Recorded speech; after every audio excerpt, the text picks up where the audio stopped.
the growing body of scientific knowledge that is telling us that the number one cause of impairment in our streams and rivers is the alteration of our streams and rivers. The alteration itself is causing the decline of our rivers.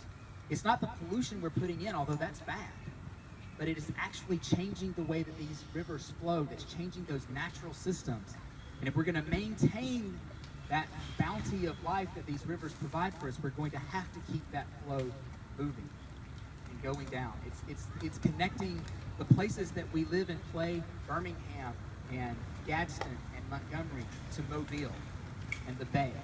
It's connecting one side of the Tennessee River to the other, and really all the way down to the Mississippi Gulf Coast. The second piece, and the reason that we understand this need for flowing, is that we know that the life that evolved in these rivers needs that flow. That flow is dynamic. It can't be a static flow. We can't keep a minimum amount of water in the stream and hope that that river will survive. It has to have floods, and it has to have droughts, and it has to come in 10-year cycles. And we have to be smart enough to be able to allow that river to do its thing over time. And so having a policy at the state level, somebody that we can call and say, there's not enough water flowing in this stream. We don't have that right now. We have so many state agencies that do so many things. We have a state agency, the Alabama Department of Environmental Management, who is responsible for the quality. They're out there making sure day to day that we're not putting too much bad stuff in the rivers. But I call ADEM and I say, hey, there's not enough water flowing in the stream outside of Auburn, and guess what?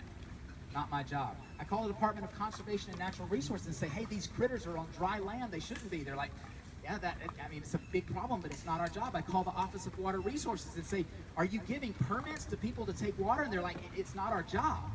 And so we're trying to find somebody in this state who says it's my job to make sure that rivers flow. And then the third piece is something we're probably all familiar with. If we're going to have clean and usable and rivers and waters that we drink and that we play in, like we did today, they have to be clean. And we know that if we have a static river, that the problems that we put into that river are going to stay in that river. Just ask the people in the Tennessee River. That is pollution that has been dumped in that river that's not going anywhere. And yeah, I mean, each individual discharge of pollution may be within its permit limit.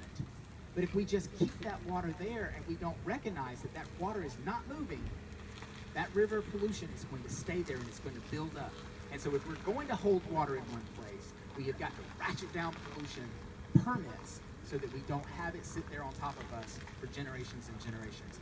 And so that's why we say today we have to let rivers